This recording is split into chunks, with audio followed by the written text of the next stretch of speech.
If you do the 3 things I tell you to do tonight, I guarantee you, whatever it is you want to do in life, you'll be able to do. You will be able to accomplish whatever you want to academically, financially, relationally, whatever. So 3 things.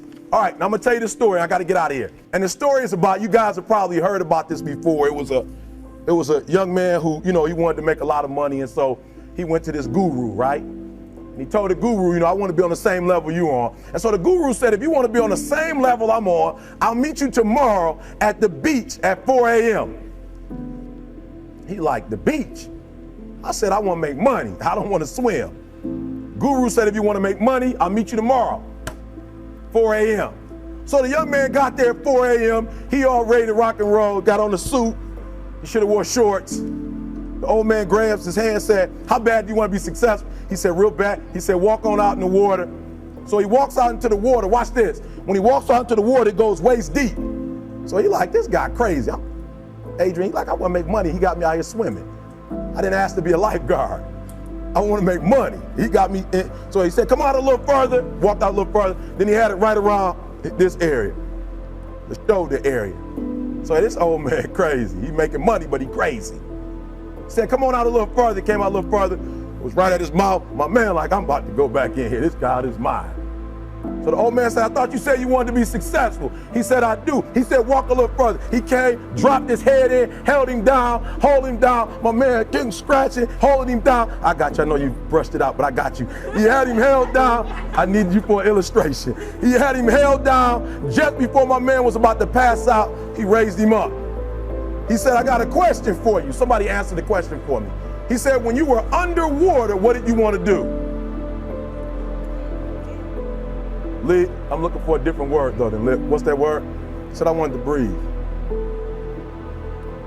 He told the guy, he said, when you want to succeed as bad as you want to breathe, then you'll be successful. I don't know how many of y'all got asthma in here today, but if you ever had an asthma attack before, you short of breath, SOB, shortness of breath, you wheezing. The only thing you trying to do is get some air. You don't care about no basketball game. You don't care what's on TV. You don't care about nobody calling you. You don't care about a party. The only thing you care about when you're trying to breathe is to get some fresh air. That's it. And when you get to the point where all you want to do is be successful as bad as you want to breathe, then you'll be successful. And I'm here to tell you, number one, that most of you say you want to be successful, but you don't want it bad. You just kind of want it. You don't want it badder than you want to party. You don't want it as much as you want to be cool. Most of you don't want success as much as you want to sleep. Some of you love sleep more than you love success. And I'm here to tell you today, if you're going to be successful, you've got to be willing to give up sleep. You got to be willing to work off for 3 hours of sleep, 2 hours. If you really want to be successful, some days you're going to have to stay up 3 days in a row. Because if you go to sleep, you might miss the opportunity to be successful. That's how bad you got to want it. You got to go days without, listen to me, you got to want to be successful so bad that you forget to eat. Beyonce said once she was on the set doing her thing, 3 days had gone by, she forgot she didn't eat because she was engaged. I never forget when 50 Cent was doing his movie, I did a little research on 50, and 50 said that when he wasn't doing the movie, he was doing the soundtrack. And they said, when do you sleep, 50? Sleep, he said, sleep. Sleep is for those people who are broke.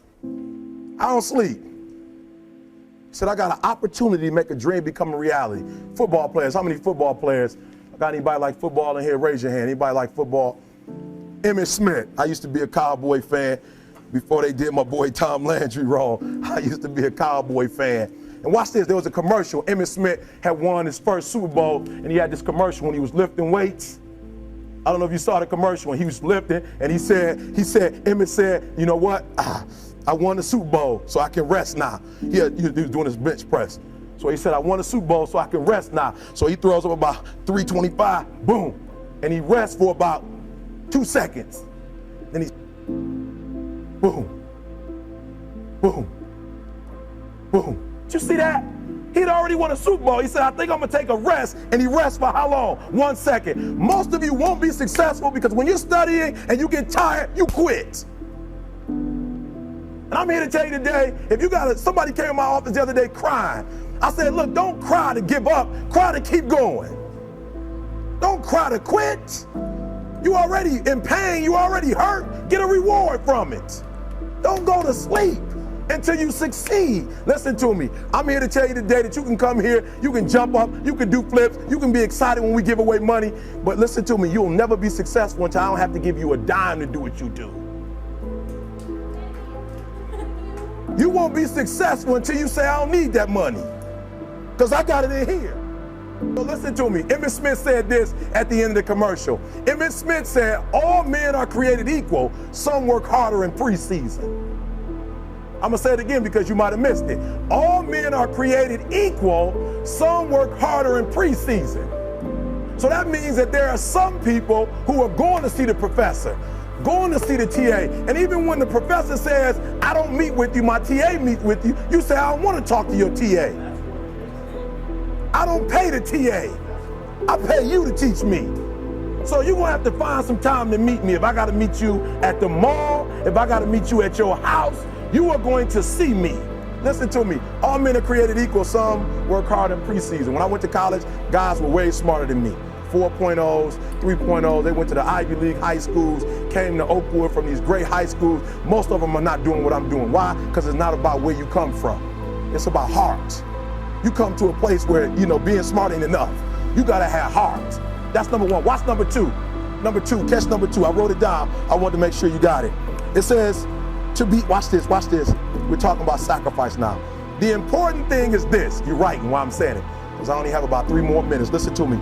The most important thing is this: to be able at any moment to sacrifice what you are for what you will become. That's the number 2 thing. You got to catch that one. To be able to, listen to me, at any moment. Some of you can make sacrifices when Monday Night Football is not on. You can make a sacrifice. But when the game come on, for some reason, you just attached to it. For some of you, when your favorite show come on, you can make sacrifices on Sunday when ain't nothing going on. But when your favorite show comes on Monday, bam, some of you focus until the phone ring, and then you like, I gotta answer it. If I don't answer the phone, I'm gonna die. I'm saying to you today that there are some of you, if you give up your cell phone, you would be successful.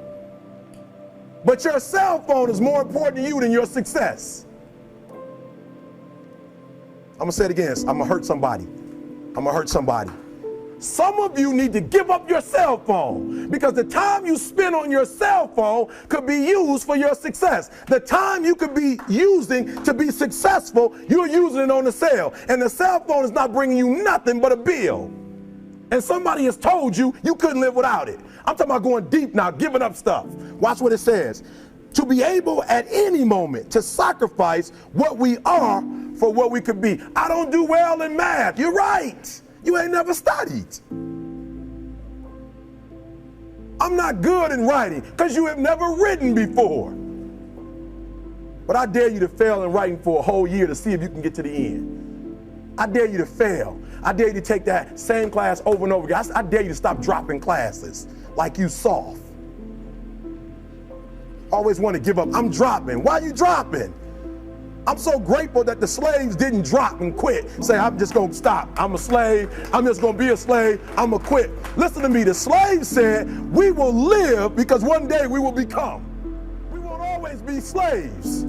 So today, although we're slaves, we're going to act like we're free, and one day our children will be free. If the slaves would have just said, we quit, we give up, we would have died in the Middle Passage.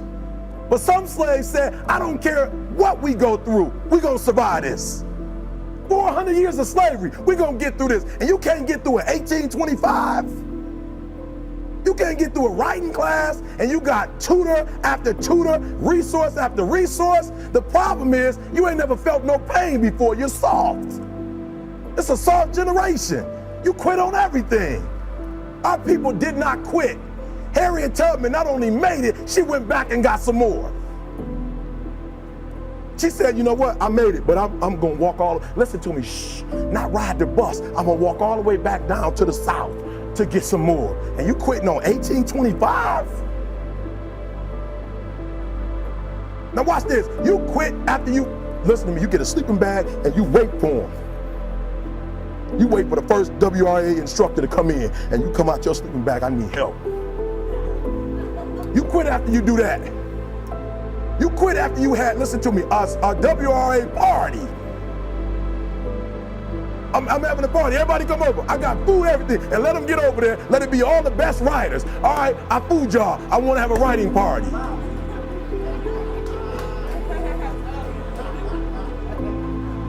I'm serious. You quit and you ain't even tried yet. Last one, I'm sorry. Last one. Listen to me. Pain is temporary.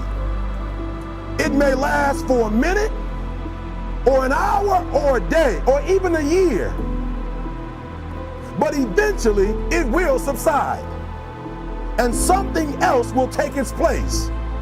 If I quit, however, it will last forever. Listen to me, I'm telling you as I leave. I was homeless for 2.5 years. And the problem with most of you never felt no pain before. Y'all spoiled. Y'all spoiled. Some of y'all spoiled. Just bottom line. Your parents have done everything for you. You never had to do nothing for yourself. You're spoiled. We're going to keep it real tonight. Some of you are spoiled brats. Every time you ever got in trouble, somebody in your house got you out of it.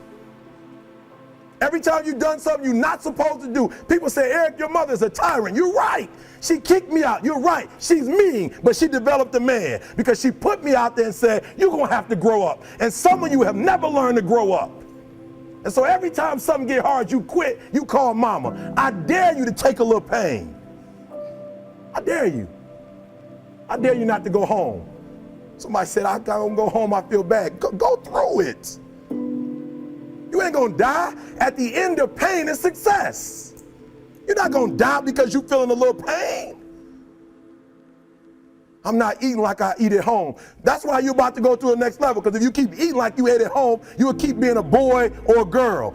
It's time to become man, woman. So don't worry about a little pain. My greatest asset is I was homeless, so I can't feel a whole lot of pain. I've already been alone.